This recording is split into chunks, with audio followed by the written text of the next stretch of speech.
Welcome to Los Doyers, stuck in with the Boyers. Atlanta lost game 5, now they're about to cry. Welcome to Los Doyers, stuck in with the Boyers. Now.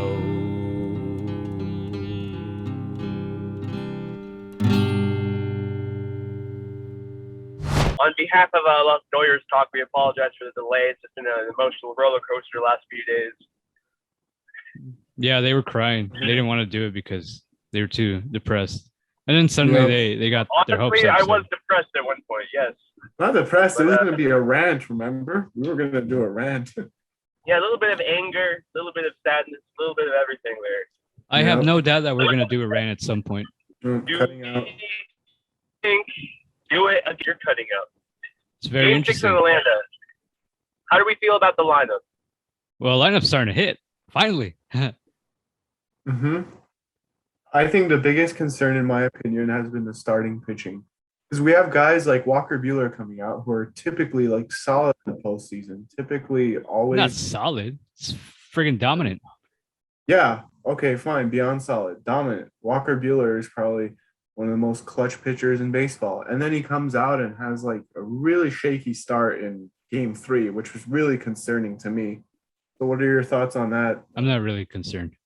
Because, I mean, with certain pitching, it's a little difficult to gauge that because they don't play every day. So unlike when you're watching the offense, you can kind of see when a guy really isn't on time or isn't feeling anything. When with starting pitching, it's a little, you never know what you're really going to get.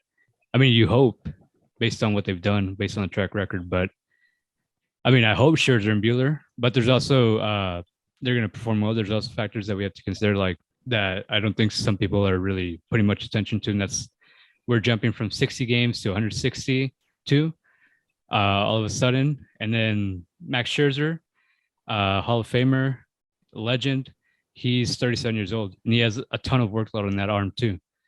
So, Very I mean, true. You never really know what you're going to get in these types of situations, but track record says with Scherzer and Buehler, anytime you throw Max Scherzer and Walker Buehler out there, you got to feel good about run prevention wise, about being in the best spot to win. You do. But obviously there's multiple factors that have to go right in both those games. They have to do a good job. The bullpen has to be not be too fatigued, and they have to pull through when they come in. Also, the offense has to carry the momentum they had in game 5 into game 6 and 7, and they have to come through. So hopefully if all those things go right, then we should be able to pull off the 2 wins we need. But are we feeling confident about our bullpen? I mean, oh yeah, of course. I mean, did you not see? They've dominated this whole series. Yeah, they've been better than the starting pitching. Yeah, I threw that stat out at you guys. So before game 5, before the start of game 5, which was the bullpen game, runs allowed per 9, which is real simple. It's just all runs earned and unearned divided by the innings pitched times 9. So basically, the bullpen ERA up to that point, up to before game 5, had been 3.86 in 21 innings. But that's because Tony Gonsolin had thrown, I want to say like 5 innings, allowed like 6 runs or something like that. So you take away Gonsolin's performance, that's a 2.12 RA9 in 17 innings, which at that point had still been more than what the Stars had given them this series and still been way better. So, I mean, the Stars haven't really been going deep, and they haven't really been effective except for Scherzer's start in game 2. But that was only 4 1/3. And that was, a dead arm. He's tired. They get tired. Yeah, he literally said it in an interview, didn't he? Yeah, that's why I'm saying that. Yeah. But yeah, no, I mean, before the postseason started, I didn't think it was the best bullpen that they've in this little run of theirs that they've compiled, but I mean, they've performed. They've done it. And right now you got to, especially with the day off, I know it's just been a bullpen game. I know game 1 was a bullpen game, so they've been used a lot, but you do got to feel confident with this off day that they'll still keep on being effective. Hot hitting. The person, I think, he has conquered the ghost of his regular season. I know you know who I'm talking about. Delhi has been Oh, yeah. extremely reliable. I mean, consistent. He's been putting up good at bats. Yeah, definitely. So I think that narrative is over. You're seeing a better Bellinger for sure. One thing I do want to say, I was wrong, guys, about Mr. AJ Pollock. So for the first time in like ever, he's finally doing something for the Dodgers in the postseason. And you saw their shots yesterday; they weren't cheapies. I mean, they were absolute bombs. So I hope that starts to get him on track as well. It looks like it has. And you got to remember also the two biggest hits in game 3 and 4, or aside from the Bellinger home run, AJ Pollock also had a contributing factor in those. And he wasn't trying to do too much. He just had base hit the other way, a base hit that snuck up the middle, and that set up the table for Bellinger. And then the other base hit, he drove in the only runs of the game in game 4. So, I mean, it looks like Pollock's starting to wake up. It looks also like Trea Turner's starting to wake up. Last night he had 3 hits, I believe, and they were, it was again not trying to. It was getting away from that pull heavy approach, just trying to go the other way and just trying to do the little things. Because Trea Turner, despite contrary to popular belief, I don't think Trea Turner is that good of a hitter in terms of when you put him in that upper echelon of hitters, because he strikes out quite a bit. He doesn't walk at all. And he's not really a hard contact kind of guy. But for Trea Turner, he doesn't need that. He just needs to find some way to get on base, because his one true elite tool is his speed. Once he gets on base, he can do whatever he wants with that speed. I mean, that's how he's going to contribute. So that's all. I'm not looking for homers from Trea Turner. I'm looking for him to get on base somehow and do his thing. Yeah, anything to get, just on base and runs. Absolutely. Speaking of that, I do like him moving up to the second hole, because then that's also another spot where traditionally it's a spot where you also try to get on base. It's not a spot where you're trying to be the man, trying to drive guys in. So save that for Bellinger, for Smith, for Taylor. They finally move him up from freaking 7-8 spot. Yeah. So, I mean, he doesn't have to be the guy. He just has to be one of the guys. And that's different from coming from Washington to here. And that's why I think we might start to have a chance. Well, it's just about carrying that momentum, but we'll see. All right, what were you going to say? Sorry, Manash. Go ahead. Oh, I was on the subject of Trea Turner. What do you guys think about the possibility of maybe Dave Roberts? Because we were talking about Trea Turner just trying to focus to get on base more. What do you think of the possibility of Dave Roberts maybe trying to play a little small ball with Trea Turner, trying to have him maybe bunt a few times, try to put the ball up the line? If he can do it, I'm all for it. Any way he can. I think there's a reason Trea Turner doesn't bunt a lot, and that's because he's not the best bunter in the world. But I mean, if you find a way to just tap the ball, I mean, why not? We have to see what the situation calls for, though, of course, Oh, exactly. Because it's been a wild series. It's very funny. I thought we both teams want it, obviously. We've been like tied, and then we've lost it, and then we've gained it, and then we just decided to just go ham on them yesterday for whatever reason. So, yeah, they woke up. You see, that's why I told you it's all bought. It's all fixed. Mm-hmm. It's only when they have pressure. If we want to take a moment, though, talk about the other series going on. Houston leads 3-2 over there. Potential challenger. Yeah, I hope they win. Yeah. I want that rematch. That would be fun. They're both rematches. Have to do their work, though. Yeah, but Boston, we're going to lose. Really? You think? Hold on. Boston's going to be a boring series. It's going to be the same exact thing as 2018. It's just going to be all often, all slug. And they're not going to have the pitching or the defense to make a complete team, but they're still going to win. It's going to be a real boring series, that one. You heard it here first. Dodgers, Red Sox, boring series. I mean, yes. I don't know. I don't know. It's gonna be. I think it could still go either way. I think tonight. I think Boston looks done right? anyway. I think Boston does look done. I don't know. Both series have been very interesting because both teams have faced like really big gaps in their runs, made. But it goes on both teams. It's not even. I don't know. It's just all circumstantial, I suppose. But that's why I'm very worried about, Dodgers game 6. because it's gone both ways so far this series. But they won. Yep. They didn't win in Atlanta, did they? No. 2 straight walk-offs. No. Time to change that. Yeah. Make it. Yeah. Hopefully, I will tell them to change that. Thank you. I'll call them up right now. Yeah. Go ahead. But we didn't win in Atlanta in the first 2 games last year either, did we? So Well, technically we weren't in Atlanta, but oh wait, that's right. Okay, as the road team. Never mind. we won 2. We did win 2 games as a road team. Yeah. Yeah, we did. Yeah, we did. I mean, I should have a statistic pulled up if I didn't join spontaneously, but I wonder. That's because you're driving. It's all right. It is, but how many games do they win in Atlanta? Do they do well? Because each stadium, of course, has a field, and you can homer in some stadiums and you can't in others. I don't think Atlanta's notorious for being one way or the other. Yeah, Atlanta's not. I think it's neutral. Hitters it's a neutral park. But yeah, I don't think park factors will have anything to do with that. If anything, it'll be how loud the stadium is. But I mean, that's just on them to control the moment. Because I mean, they can perform. It's just about executing. It's going to be the park was pretty loud. We executed there, so I'm not too worried about the Braves having home field advantage or anything, or the crowd helping them a lot. I'd be a little worried about the crowd. If the offense, for me, it's more the offense. The pitchers are battle tested. For me, it's more the offense. If they can shut that down, if they can shut it down, then I think that's a huge advantage for us. Yeah. Muncy's still on the DL, right? IL. He may not even be back for the World Series if we make it there, right?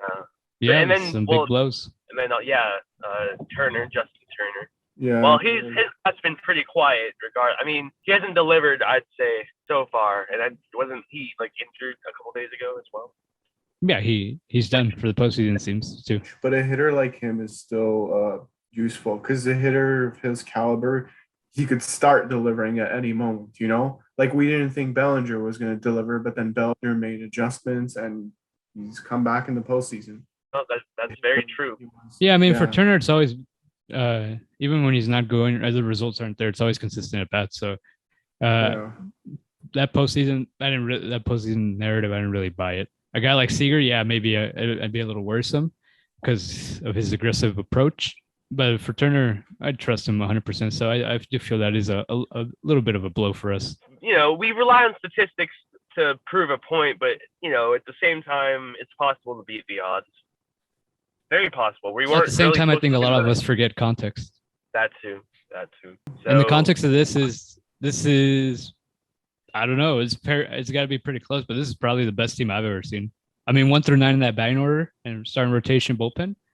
They have the talent. It's there. It's just, again, execution. It's very true. I agree with that. Find out tomorrow. All right. Well, this is Geronimo signing off because I have work now and I've reached my destination. But SeñorTortas and Manash will leave you with words of wisdom. And with that, I think we'll hold a moment of silence for our host, Geronimo. Still here. All right. Bye. It's supposed to be a moment of silence.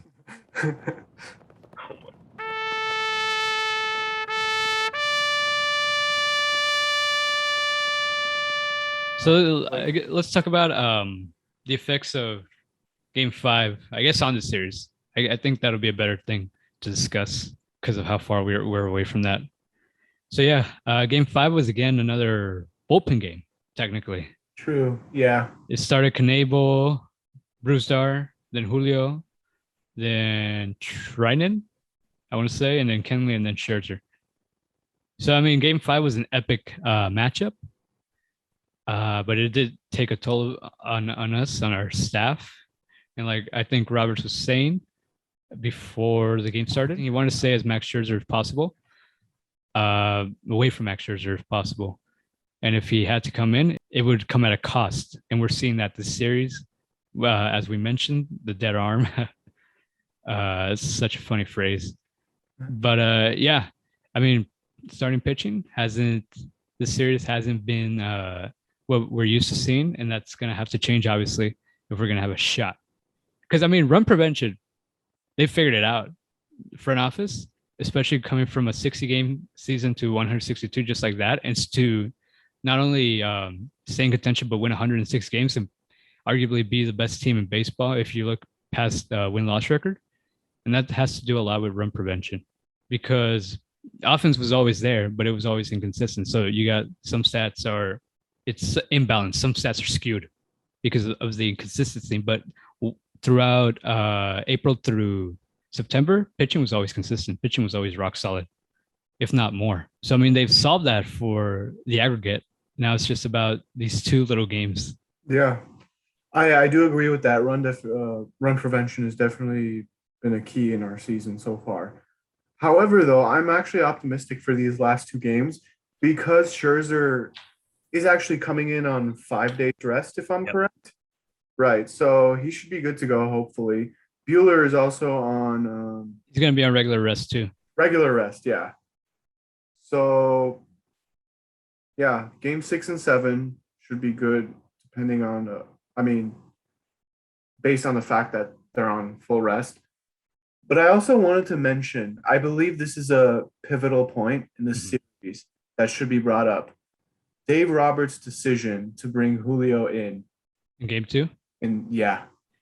I mean, obviously it didn't work out, but I mean, that's a tough one because you see Julio coming in the eighth, you see against two lefty batters and then a righty and then another lefty coming in. You got to feel good about that.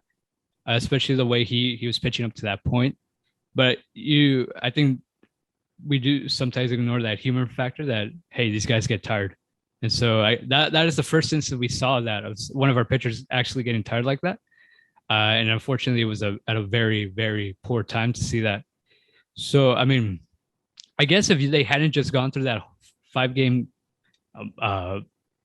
marathon with the Giants, maybe that would have been a more defensible position. Obviously, it didn't work out. Like he said, that doesn't mean if you make the wrong decision. If that doesn't mean if a decision doesn't work out, that it's the wrong decision. But at that point, it just didn't work out.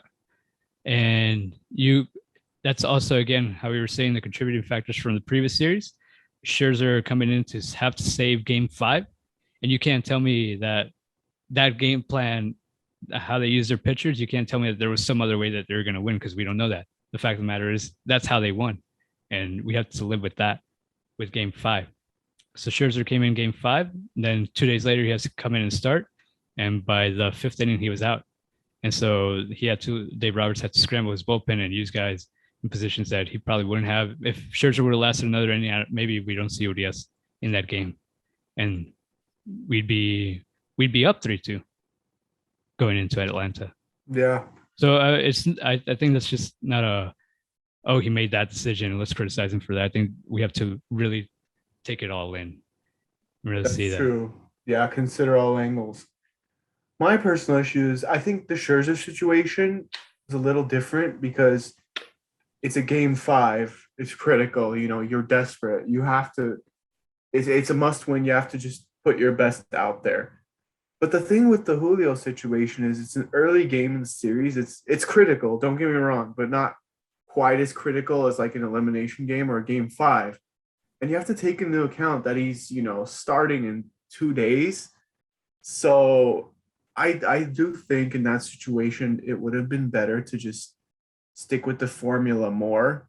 So Julio would have been on more rest for his start, which was 2 days after that. And maybe when Julio did start, he may have not struggled as much had he been on more rest and had he not had that relief appearance. Yeah, no, it's all a domino effect. So yeah. I think if you're looking at that 8th inning with Rosario, then Friedman, then Albies or Riley or whoever, I think Trinan had just come in the previous inning and throw 9 pitches. So I think that's the guy you stick with. The only other option really would have been the left-hander Justin Brill, who has pitched pretty good, but I mean, he's no Julio Urías. So I think if you're looking at from that angle, the lefty matchups coming up between Urías and Brill, I would say you got to go with Julio Urías 100%, 99% of the time. But then there is that also that Trinan only threw 9 pitches. and let's see what he's got, because he has been arguably the best reliever for the Dodgers all season long. Oh yeah. So I think that is something that they could have just rode their horse. So again, looking back on it, it's obviously it was a bad decision. It didn't work out. I think, maybe we talk about slowing the moment with the offense. I think if maybe Dave Roberts would have slowed the moment there, and tried to see what training he could have gotten out of training there, I think we'd be talking about a very different situation right now. But I mean, those were the only two options, or three options: Urías, training, or Brew. And he stuck with Urías. He went with Urías, and it didn't pan out. Mm-hmm. Unless you want to bring in Kenley Jansen for 2 innings. I don't know. Yeah, maybe for. Yeah, I don't know if I was personally as a manager. I mean, if I were a manager, I wouldn't stretch it that much. Maybe for like 4 outs, but yeah, and that would be you. I think if you go that route, you had to see what training would have gotten you. Yeah, and obviously we didn't. But I mean, this is the reality where they're at. 3-2, or 3-2 going into Game 6. Scherzer versus Ian Anderson. It's going to be loud in Atlanta. But we have a freaking goat on the mound. We do. We have 2 goats. We have Buehler 2 coming in Game 7 against Morton. Yeah. Who's a really good postseason pitcher as well. But we have hit him his last 2 starts. We hit him in Game 3 in the World Series last year. Obviously here in Game 3. So I think Game 7 is going to be another one of those. It could go either way. Game 6. I mean, I don't want to jinx it. I don't want to say anything, but Game 6, you have to feel good if you're the Dodgers. And I mean, Atlanta, you got to be thinking, here we go again, right? Oh yeah. Yeah, well, I mean, when Free was out, when they really started to pile on the offense, I mean, you turn to any Brave, the cameras turned to any Brave, and all you saw was their oh shit face. I mean, I think they're scared. Yeah, I think quite possibly, yeah. They're having PTSD flashbacks of we were actually saying that Game 5 would probably be our biggest hurdle. That gate, we'd be better off in Game 6 and 7, and now look what happened. I mean, an 11-2 win. Yeah. So exactly. Assuming Scherzer has a dominant start and Buehler once again becomes the Buehler of the past. Yeah, I'm feeling very confident in the next 2 games. And the thing with Game 6 is I really, again, I don't want to jinx it, but I really don't see Max Scherzer being knocked out in any way or form. And I don't see him being knocked out early. So I think he's going to really eat up innings. And if we do get to a Game 7, that's going to be a really fresh bullpen behind Walker Buehler. 10 minutes. So, I mean, this is all resting on Scherzer's hands. Scherzer's arms, I guess. Back. Scherzer's his back. It's all rests on his back right now. But you got to have faith in the 3-time Cy Young Award winner, future Hall of Famer, right? I mean, that's what they got him for.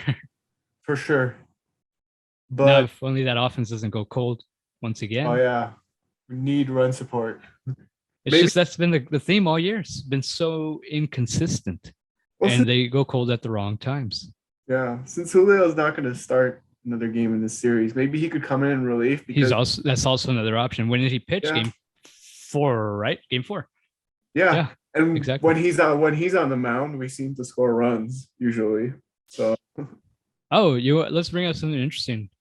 Let me look it up. I don't know if they've announced it yet, but Joe Kelly went out. He's out for the postseason too, so that's another blow. Really? Ouch. So I guess that is starting to run a little thin.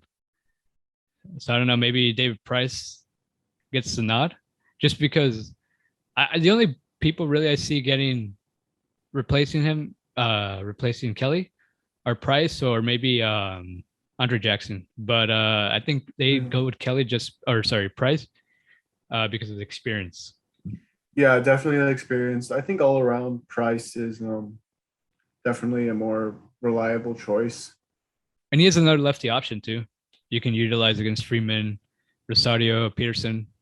Very true. Probably Price. Yeah, he's had less. Yeah. How much has he pitched this season? He was pitching pretty much all year until Really? they Okay. left him off the roster. But see He that gap between the last time he pitched and then now. The last time he pitched was, I mean, I bet it's a long time. Let's see, October 2nd. So a couple weeks ago, a few weeks ago, October 2nd. Okay. 3 weeks ago, gonna be on Saturday. Yeah. So, I yeah. don't know. I mean, you're not expecting him to dominate. I don't think so. But I mean, maybe we can use him for an out at the end of it. I don't know. We're not expecting much from him, but I think that's a more logical move that they're going with. Yeah, with the way Atlanta's offense has been, though, he might have to be dominant, even to get an out against this Braves team could be tough sometimes. Well, if he's going to be our first choice there, then I think honestly we'd be done at that point. If we're not going to a Trinan or a Gratterall or even a freaking Evan Phillips, man, he was dominant in Game 5. For sure, but so if we're going to Price as one of our higher leverage options, then I think that speaks badly about us.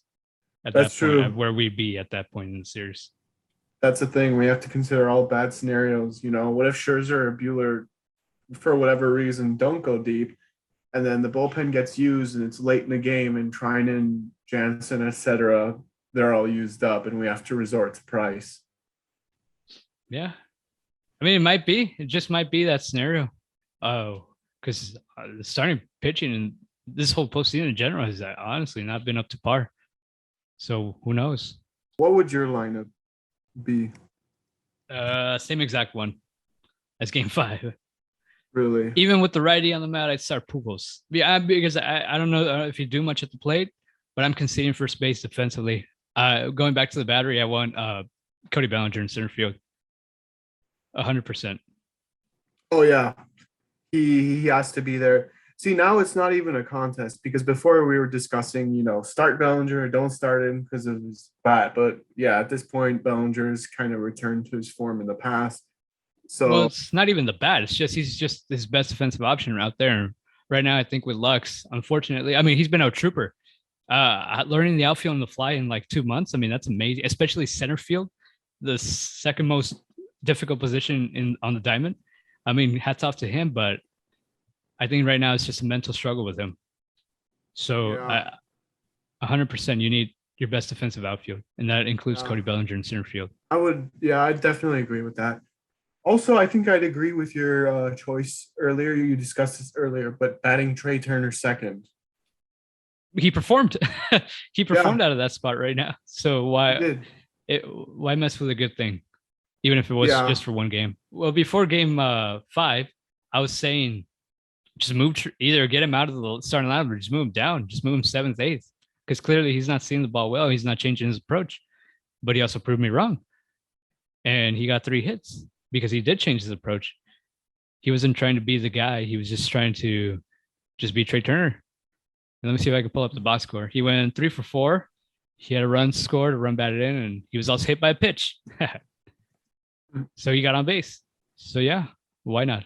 Keep him second. Keep that whole lineup just as it was. Yeah, logically, that would be the best choice considering we scored 11 runs with that lineup. So well, I want to make an amendment to that. I'll move Taylor up. Okay. So starting lineup for Game 5 was Betts, Turner, Seager, Smith, Pollock, Pujols, Taylor, Bellinger. So I'd move that. I'd move Smith, Taylor, Bellinger, Pollock, Pujols, something like that. Yeah, I'd agree with that. Maybe even Bellinger batting before Taylor, just to divide up the righties. But I don't know. I don't know. That's actually kind of fine. What's the score on Saturday? Okay. Score. Let's see. I say it'll be 3-2 in favor of us. That's my guess. Okay. 3-1, I want to say. I think someone's going to hit a big 2-run homer. I think Scherzer really, really going to dominate. It just feels that way. It does. I added in the 2 because I don't know. This Braves offense has been really good. Yeah. So that Rosario. I say just intentionally walk Rosario and then we'll be good. Nah. Yeah, I mean, it's always I like the postseason. It's always just like that random person who never was really average player, and then in the postseason he just becomes a freaking king. Oh yeah. And then what about Game 7? Well, that's looking too far ahead. True, Game true. 7. One day at a time. You can't predict a Game 7. I'm sorry. Yeah. All right. Well, that's about it, huh, folks? I suppose so. Yeah. All right. Well, I'm SeñorTortas. That is Minaj. Let's see if our host resurrects the next time we're doing this. Peace. Huh. What's this? Sources. Scherzer will not start Game 6. Fuck.